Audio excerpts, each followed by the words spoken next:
was the hottest ever by the widest margin on record. Earth has just experienced the hottest year since records began. This is the worst drought to hit South Africa. The building El Nino phenomenon will change weather from coast to coast. 12,000 square kilometers of coral are in danger of being wiped out. Food sources for many of our people in the other islands goes with it. There are climate change migrants, people who can no longer grow crops on their land. Scientists are highlighting the urgency of cutting greenhouse gas emissions. 2015 is the hottest year ever recorded by mankind. Over 750 deaths have been reported. A powerful Category 5 storm is the strongest ever to hit the South Pacific nation. Data published by US and UK meteorologists say the sharp increase in 2015 can be attributed to human activities, notably the burning of fossil fuels.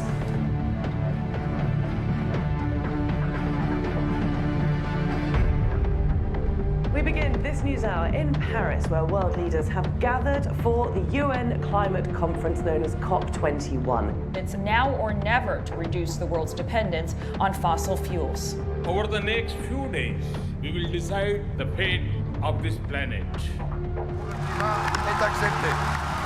Breaking news: after years of negotiation, a climate deal has finally been reached.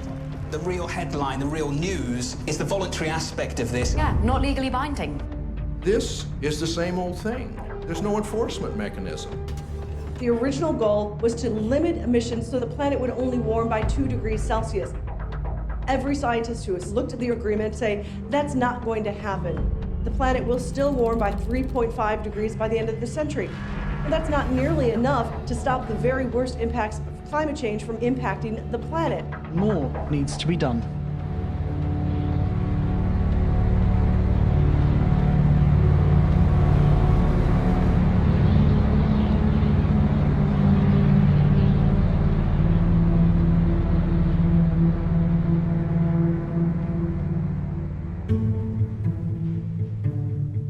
Coming out of this climate summit, we see a very clear gap. The politicians are not stepping up. We're seeing the people and the movement stepping up to close that gap. There are groups around the world organising to shut down the fossil fuel industry during May 2016. It's time that we begin to take the issues that impact our climate and our environment seriously. Break Free is a global moment where, for the first time in the movement, we're seeing a very concrete time frame when escalated actions are happening across 6 continents, targeting major fossil fuel projects with the message that the oil, gas, and coal need to be kept in the ground. It is our future. We must say no. The level of urgency is coming together very clearly worldwide. We can't wait for the politicians to catch up with that understanding. So people are basically taking things into their own hands and doing what needs to be done on the ground.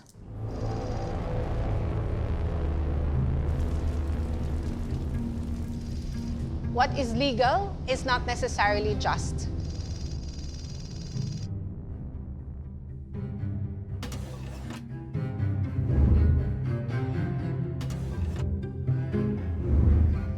We cannot simply confine ourselves to what the law offers for us to demand a different world. I remember the time when to even distribute flyers about the issue of oil was against the law. Things remain the way they are because we allow it. The moment we do not allow it, we take away our consent, then change happens very, very rapidly. In 1986, we were able to successfully oust the dictatorship Marcos. It was not just a struggle against repression of our civil and political liberties. It was also a struggle against a dictatorship that had many dirty and harmful energy projects. We create change through empowerment of people because we believe that's the only change that will last.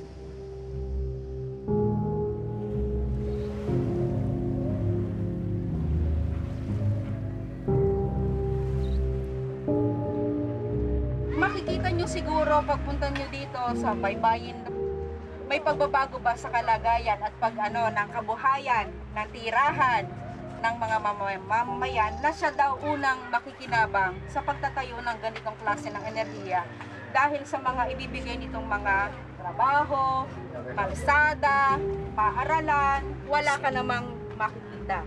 Ako ngayon ay mag-aalim na po na 22 anyos pa ako nung tutulan natin simula kaswan. Ay ilang taon na ba ako nakikibaka? Ay ngayon dumami pa. Totoo yan, tatay. Paano mawawalan ako ng pag-asa? Matitigil pa ba? Ito'y dumami pa. Hindi po tayo nag-iisa. Halos sa buong mundo po, nananawagan na ang mamamayan ng mundo na itigil na ang pagtatayo ng mga power plant.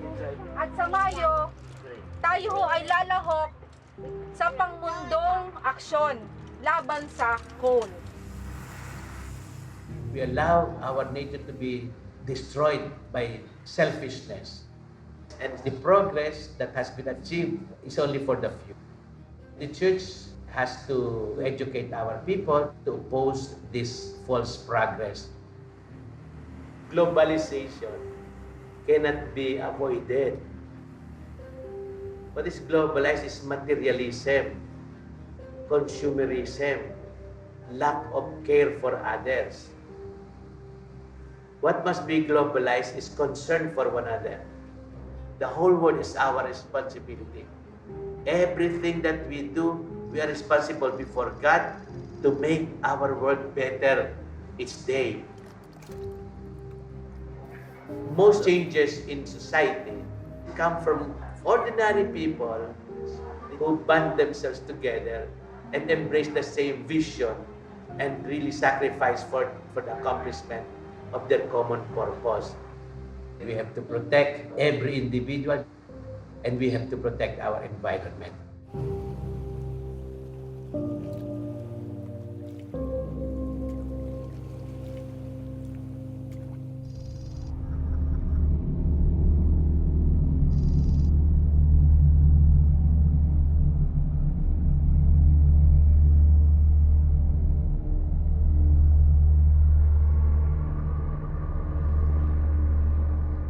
The laws of nature and the laws of economics are in conflict at the moment.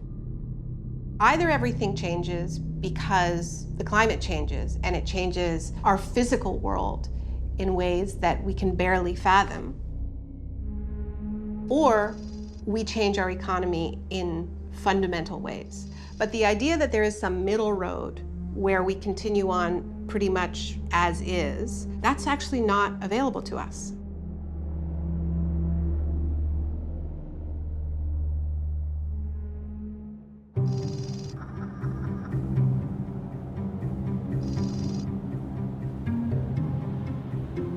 Vancouver, like a lot of port cities in the Pacific Northwest, is being eyeballed to be a significant export point for a lot of fossil fuels. Kinder Morgan is, I think, the biggest, baddest project on the table right now. It would be expanding a pipeline currently moving 300,000 barrels of tar sands a day to close to 900,000 barrels a day.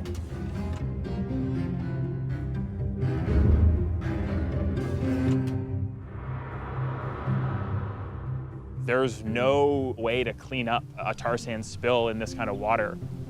They're saying at best they could get, in ideal conditions, 50% cleaned up. If there's one thing about this part of the world, it's that ideal conditions are pretty few and far between. The pipeline itself crosses a lot of very important rivers for people's drinking water, for communities, for the salmon stocks, which are so important to this region, all the way as it goes back to northern Alberta, where we already know the impacts that it's having on the Athabasca River, which has become one of the most polluted waterways in the world, and the human health impacts that's having on First Nations communities downstream. Alberta tar sands, the biggest industrial project in the world, where the size of Earth that they want to move is the size of Texas. Kinder Morgan make $13 million a day. And not only do they make that much, but they're subsidized by our Canadian government. We immobilized the community, 100% consensus by Tsleil-Waututh Nation, where we had a referendum and they said, we could negotiate for millions of dollars with Kinder Morgan. That could help some of our people out of poverty. Or we could use our own little resources that we have and fight them. 100% consensus, we chose to fight it.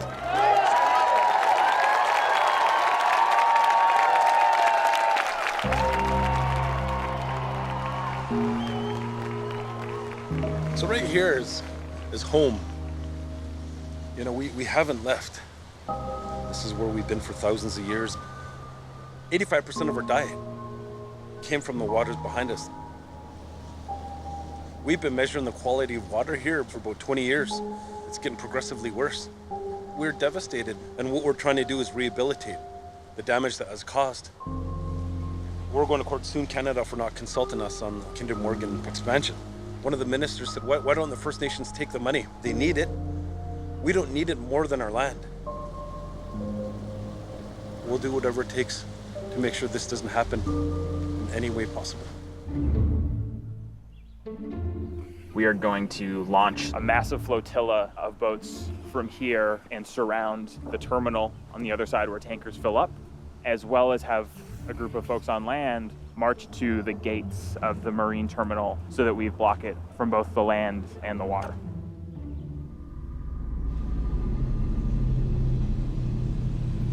It is in a lot of ways a battle between a story of the old and a story of the new. There's a lot of powerful forces trying to make sure that the story of the old continues for as long as it can. We've seen disobedience move from being something that a few people do to a mass movement confronting the fossil fuel industry. A massive oil rig outfitted for Royal Dutch Shell's remote Arctic exploration parked in Seattle's harbor on Thursday, but not everyone is happy about it. They have convinced us progress is only made through exploitation of the earth. Everyone is coming to protest. We have scientists, ecologists, and city council members who are willing to get arrested because they understand the severity of this moment. Stand up in whatever manner you can. This is our lunch counter to sit on. This is our history to be made. We hold the world in our hands. Thank you.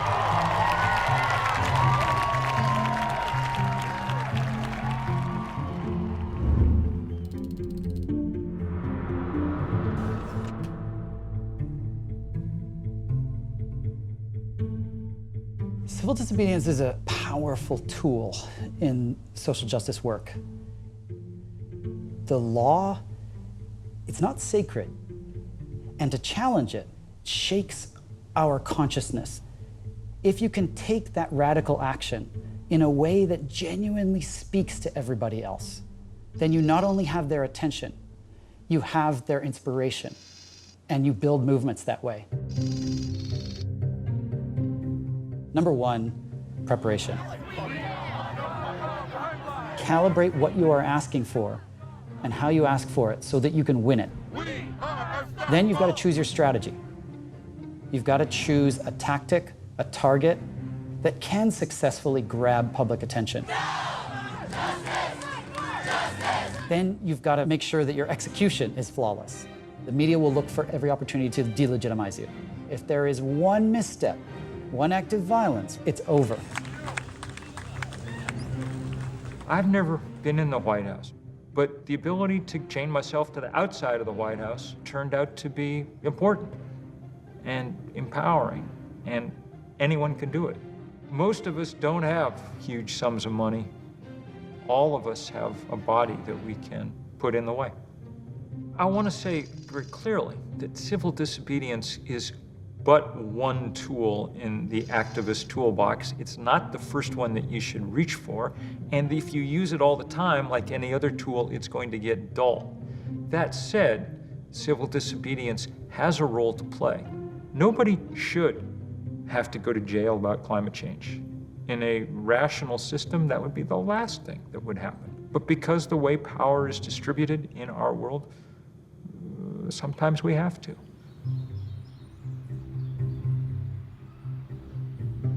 One of the central threats to democracy today is the corporate capture of government. We are up against tremendous resources, and those resources are smart. The corporation goes straight to the politician that's going to be on the committee that's going to pass the law that they want to pass and threatens their re-election at exactly the right time. The strategy of global corporations on climate change was partly to recognize that they had a trump card with the United States government. They could stand in the way of global action by blocking American action. There's a level of state failure in the United States. The legislature is bought and paid for by oil companies and other companies. We have to roll back corporate capture of our governments if we want to try and fix these problems that conflict directly with their industry bottom line. There's nothing radical about anything we're talking about. Radicals work at oil companies. If you are willing to get up in the morning and make your fortune by altering the chemical composition of the atmosphere, and you're willing to do it when scientists have told you what would happen, and once you've seen it happen, once you've watched the Arctic start to melt, if you're willing to do that, then you're a radical, and our job is to try and check that radicalism. An investigation is underway into ExxonMobil. The huge oil company buried research about the effects of climate change. Reports suggest more than 30 years ago, Exxon's own scientists were taking climate change projections into account in its operational plans. Exxon was on the cutting edge of science. They wanted to be on the cutting edge of science 40 years ago on climate change.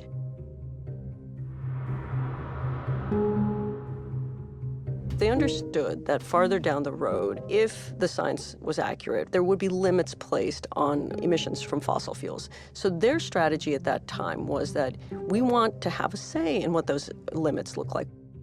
When their senior scientists told their senior executives what was coming, Exxon started making sure that all its drilling rigs were climate-proofed so that they could withstand the rising sea level.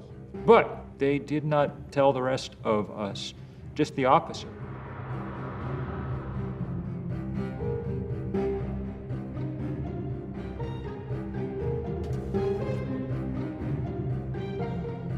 Around 1989, there was a shift in the thinking at the executive level.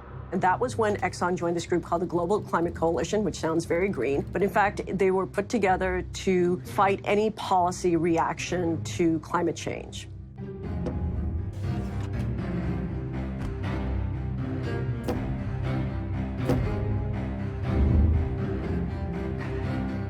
Exxon and others ended up hiring the veterans of the tobacco industry to try and make the same basic argument that the cigarette guys had made.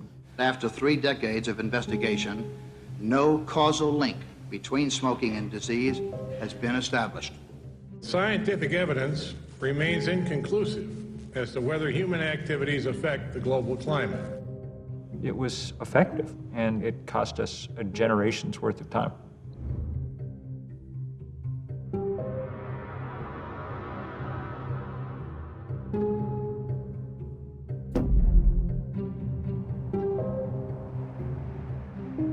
We just recently crossed 400 parts per million CO2 in the atmosphere. We're literally releasing all of that CO2 that got buried underneath Earth's surface over 100 million years. And we're releasing it over a time frame of 100 years, 1 million times faster than nature buried it. That is without precedent.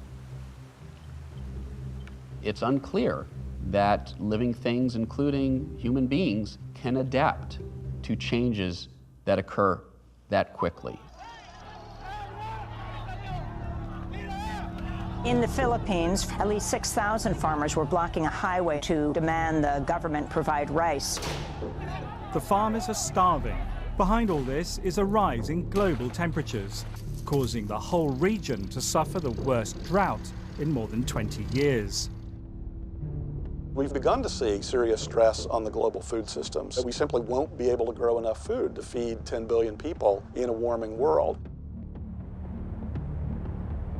There's a study that looks at temperatures to come in much of the Middle East. And what they found was the combination of heat and humidity for stretches of time by 2100 would not be compatible with human life. The new study published yesterday finds climate change exacerbated the worst drought ever in modern Syria, aggravating social unrest in the country and helping to push it over the brink into civil war. A record 1 million refugees and migrants have now crossed into Europe in Europe's worst refugee crisis since the Second World War. In other words, the very real security threat posed by climate change is only going to get worse.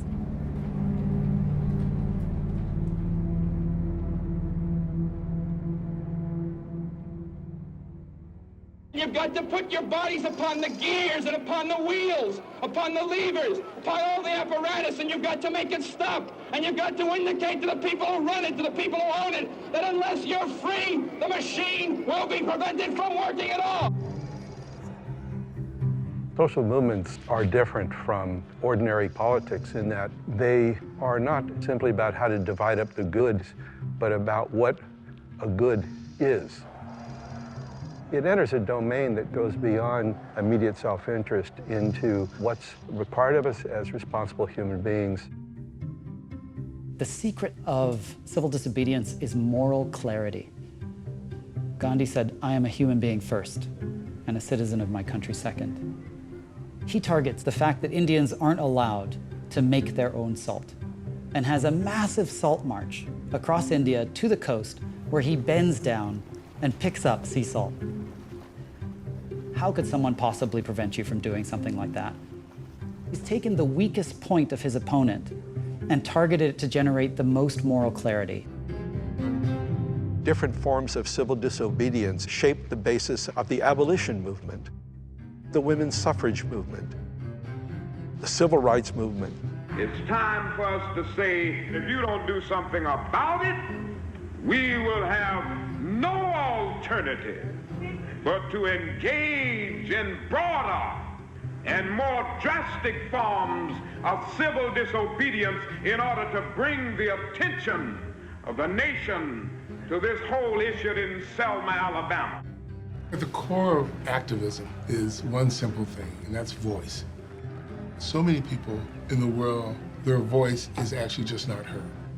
The civil rights movement had a grounded belief that the first and most important thing to do was allow the people who were on the ground to be able to shape the direction and to be the front of what was happening. It was about building the capacity to organize for action and mobilizing the public to show up in support of an action. The effect of civil disobedience is often to raise the cost of business as usual, to disrupt normal processes and procedures, which makes it more costly to resist change than to agree to it.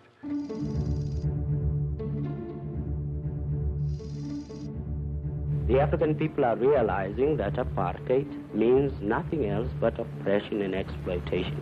To change these conditions, the leading black liberation organization, the African National Congress, had begun a mass movement of civil disobedience, defying the laws of racial superiority called apartheid.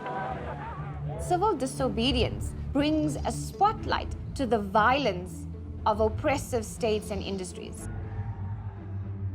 The civil disobedience that occurred in South Africa during the apartheid years defied all apartheid laws. And it was really, really strong because it happened everywhere. From street committees to unions, to labor movements, to student movements, everybody found an aspect of apartheid laws that affected them and then used some kind of mechanism to defy it.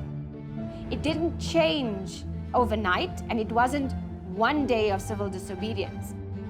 It takes time, and you will have obstacles, but I really don't think there's any fight that we cannot win if we have the numbers.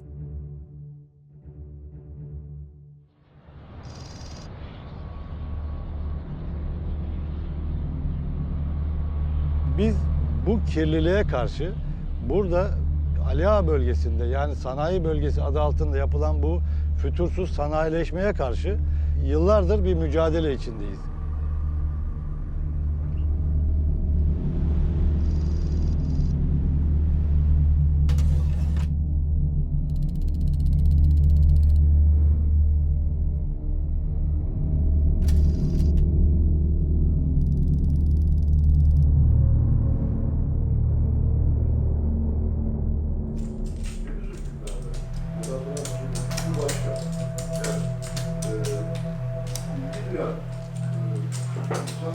Kapitalizmin hakim olduğu bir süreci yaşadık. Genelde onu yaşıyoruz.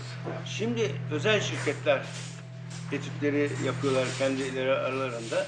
Biz karşı çıkmaya çalışsak da, karşı çıksak da ikinci bir çevre hareketiyle kendileri çevre etütü yaparak bu sayfaları kurmaya çalışıyorlar. Tesisler yeni yapılırken, daha yeni işletmeye girerken, büyürken falan oraya işçi alınacağını, oradan para kazanılacağını çok kandırıldılar. Her zaman var mı? Bunu bu her zaman için geçerli. Anladı.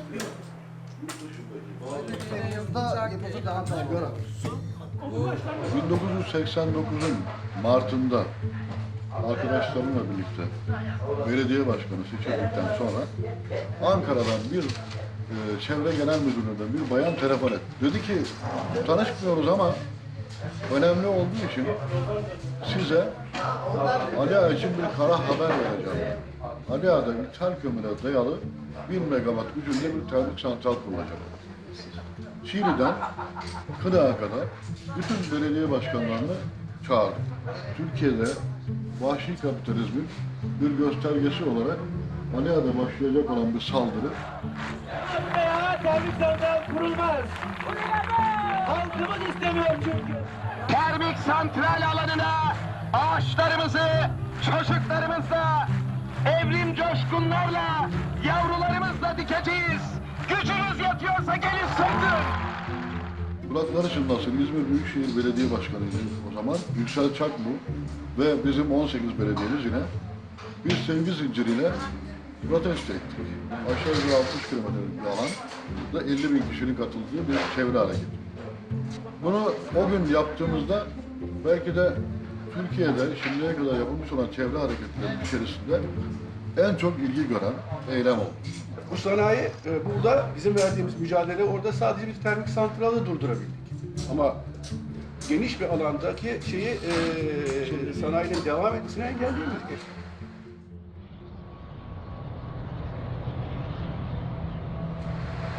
Bugün Ala'da bile bir yeni termik santral kurulur vaziyette kurulmaya devam ediyor.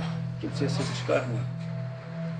Oradaki insanlar adeta bizi kovalayacaklardı.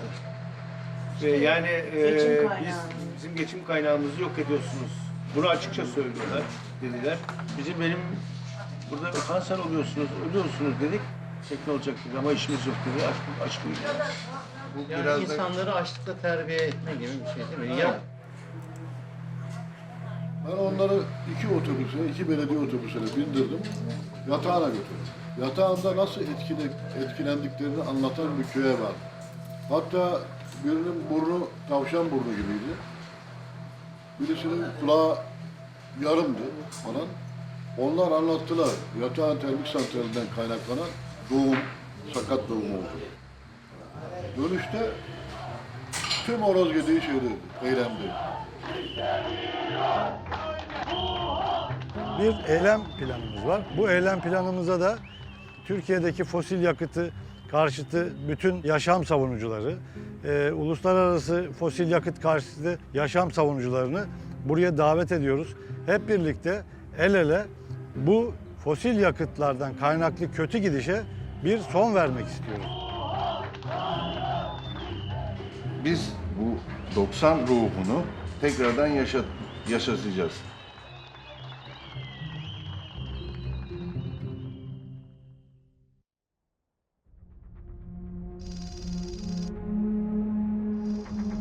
You cannot pretend that we do not exist. You cannot plead ignorance to our problems because we are here. What power means in the context of social change is, of course, the story of David and Goliath. The Philistines send their powerful warrior Goliath to go confront the Israelites, who are afraid. Until finally, David, who is not a warrior but a shepherd, went to King Saul and says, "Let me go fight Goliath." The king says, "You're not equipped. You got to take my sword, my shield, my helmet. They're so heavy he can't move." And he reflects for a moment and says, "Wait a second, I'm a shepherd, not a warrior." He takes off all that armor, picks up a few stones, goes to face Goliath. It's only when he discovers his own resources, not those of his opponent, as the foundation of his strategy, that things begin to shift. And that's what creates those moments of opportunity for the Davids of this world.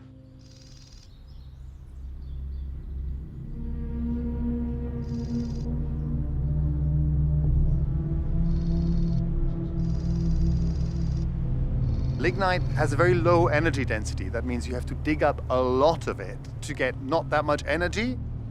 And in burning it, you emit a whole bunch of other dirt, essentially, which is why this is not just bad for the climate, it's also terrible for people's health.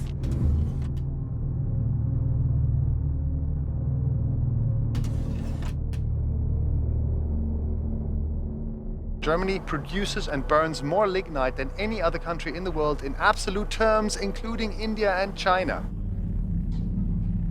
We look at this now and we see the dirtiest of all the fossil fuels being dug up. And of course, it is the central driver of climate change, which is a central driver of conflict, hunger, destitution, deprivation around the world. This stuff has to be left in the ground. This little town called Proschim produces 100% of its own electricity from renewables and still exports stuff into the grid. Like, this village is actually the future we need. Here you have agriculture, biogas, solar power, you have a functioning community, and this is the front line in the struggle against the madness of profit-driven extraction. The government has slated Proschim for destruction because there's coal underneath this. What we're seeing here is the future being eaten by the past. Fossil fuels are the past in more than one way. They are the past of capital, they are the past of energy, they are the past of our relationship to nature. And Hallo, genau, wir können auch von Ihrem Land runtergehen, wenn Sie das stört. Okay, so this was Frau Rösch, who was just asking what we're doing on her land, and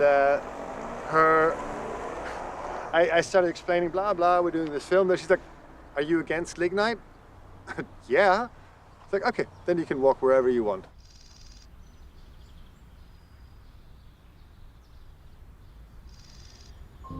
Folks lived here a few years ago. This was their lives.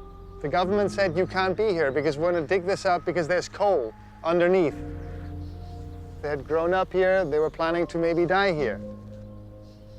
These kinds of images, that's also why we're doing this. There's folks here being evicted from their homes because we cannot stop destroying the environment. This cannot go on.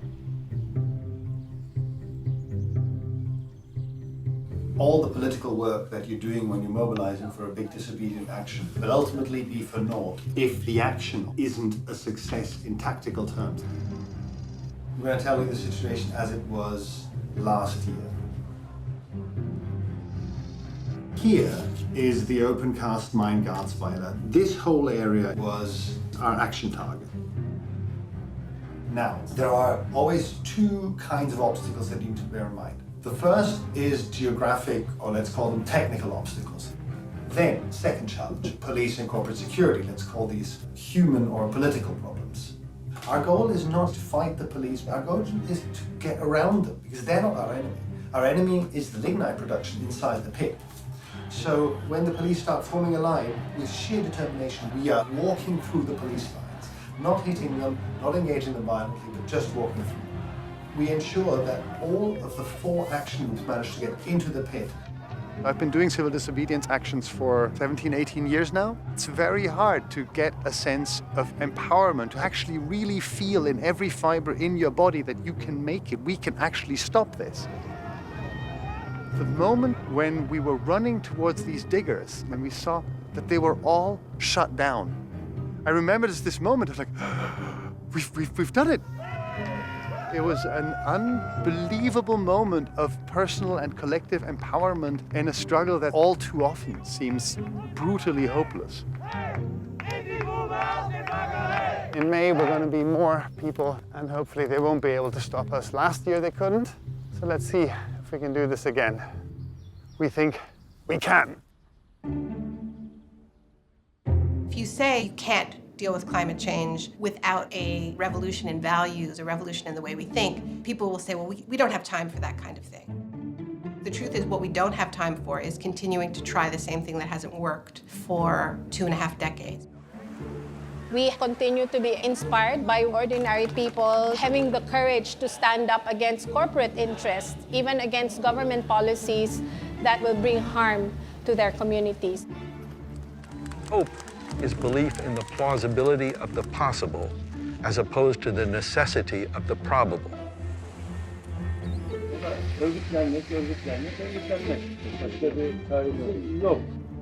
We don't have the tanks and we don't have the armed forces. Non-violent civil disobedience is me making my voice heard against a powerful force that is holding us back. Keystone turned out to be a great victory because all over the country and the world, people looked up and saw, you actually can beat big oil. It may seem impossible right now to prevent climate chaos, but social movements have shown that the limits of the possible are there to be moved. My hope is that we come out the other side of this with a global sense of a new kind of power in the climate movement. What we need are new ways to do new things. To practice civil disobedience is necessary to be able to pursue a better life for our people. Batangas now is the center of action against fossil fuel. It's quite possible that a more radical approach will bring rapid change. It's straight math. How many people are active and engaged on this issue? How hard are they pushing? How coordinated are they? It's the people who are engaged that determine what government does. And all we have is a choice to make about whether we're going to be one of those people or not. The science is pretty dark and things are changing very fast. But I am absolutely sure there is going to be one hell of a fight.